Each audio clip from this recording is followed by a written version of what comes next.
Tu connais probablement ce moment où tu te lèves le lendemain d'une grosse séance et où tes jambes semblent avoir pris 20 ans pendant la nuit.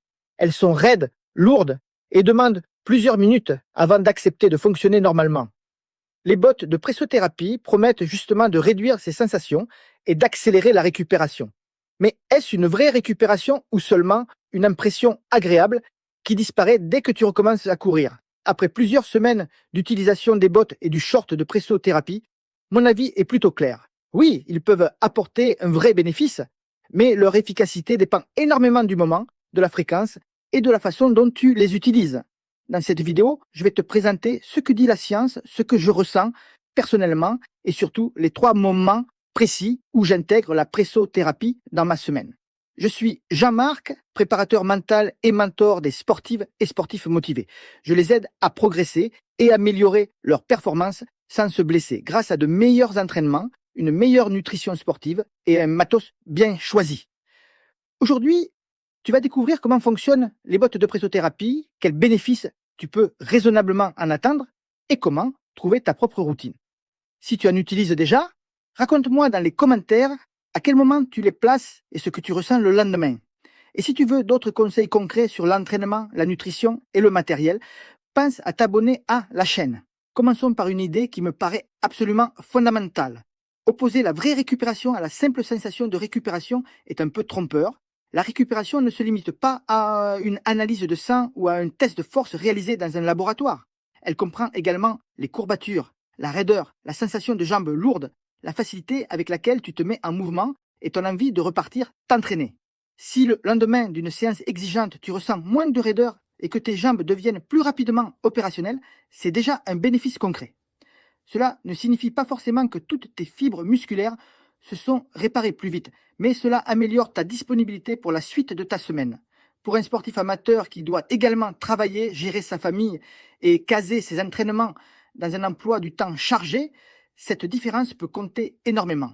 Levé de rideau sur le fonctionnement des bottes de pressothérapie. Elles contiennent plusieurs chambres qui se gonflent et se dégonflent successivement, généralement depuis le pied jusqu'en haut de la jambe. Cette compression pneumatique favorise temporairement le retour veineux et le déplacement des fluides.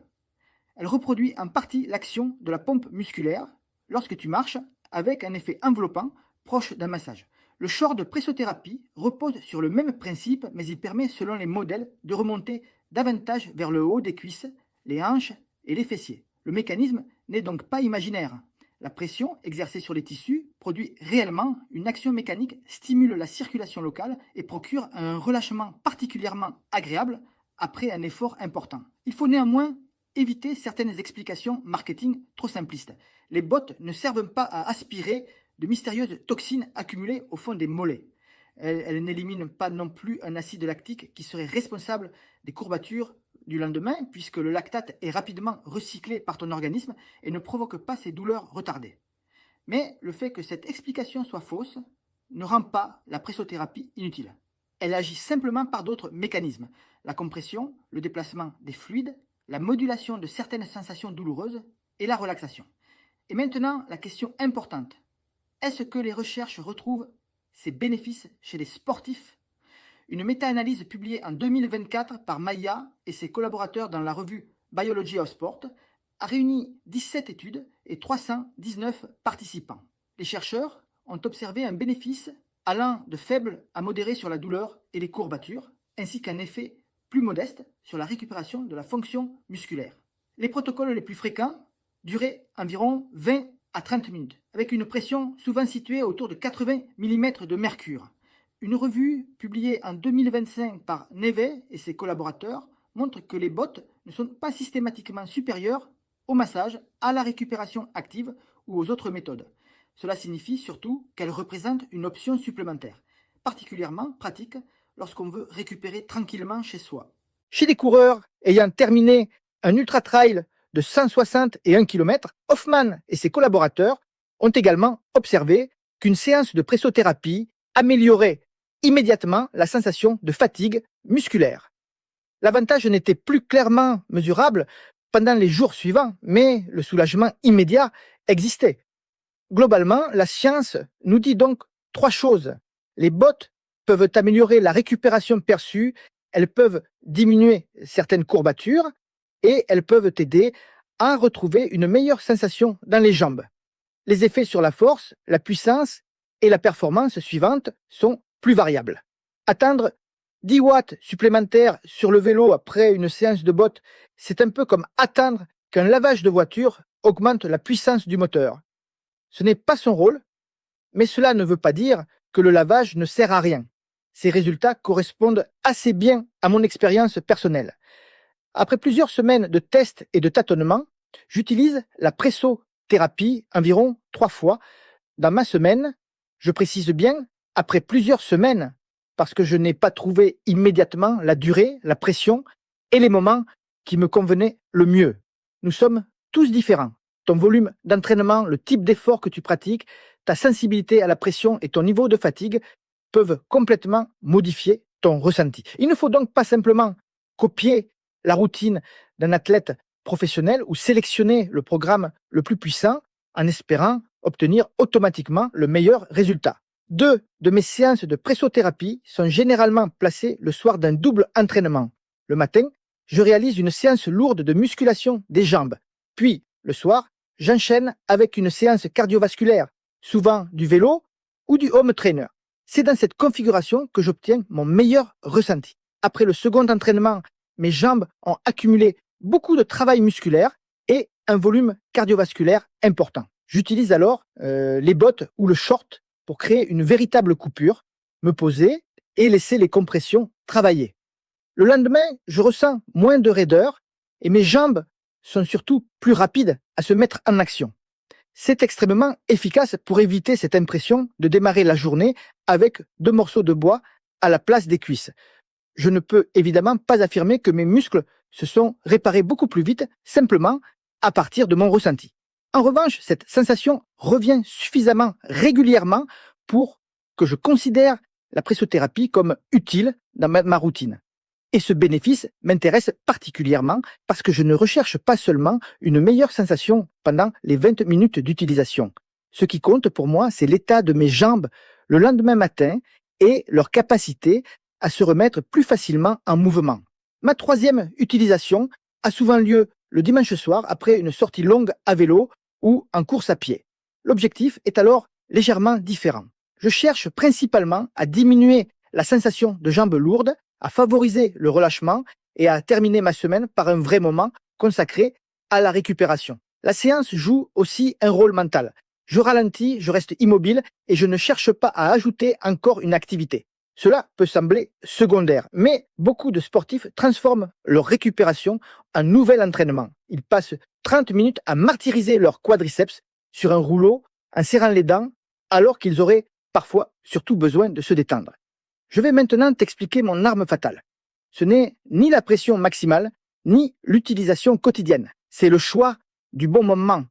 Je préfère placer mes séances après les journées qui imposent le plus de contraintes à mes jambes.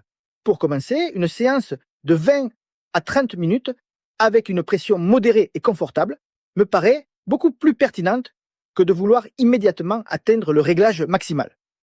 Une pression plus forte ne garantit pas une meilleure récupération. Monter la pression pour obtenir davantage d'effets, c'est comme augmenter le volume de la télévision pour mieux comprendre un film. Au bout d'un moment, tu n'entends pas mieux, tu as simplement mal aux oreilles. Si tu ressens une douleur, un engourdissement ou des fourmillements anormaux, tu diminues la pression ou tu arrêtes la séance. La régularité est également plus importante que la surenchère. Tu peux tester 1 ou 2 séances par semaine, observer tes sensations le soir, le lendemain matin et pendant ton échauffement suivant, puis ajuster progressivement. Demande-toi si tes jambes sont moins lourdes, si la raideur diminue et si tu te mets plus facilement en action. C'est ainsi que tu construiras ton propre protocole. Une routine efficace ne correspond pas forcément à celle du fabricant, de ton voisin ou du champion que tu suis sur Instagram. Je précise aussi que je ne me contente jamais de la pressothérapie pour récupérer.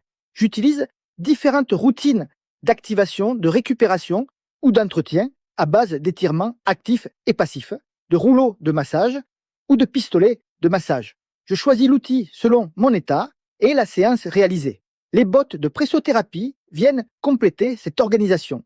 Elles ne remplacent ni le sommeil, ni l'alimentation, ni l'hydratation, ni une charge d'entraînement correctement maîtrisée.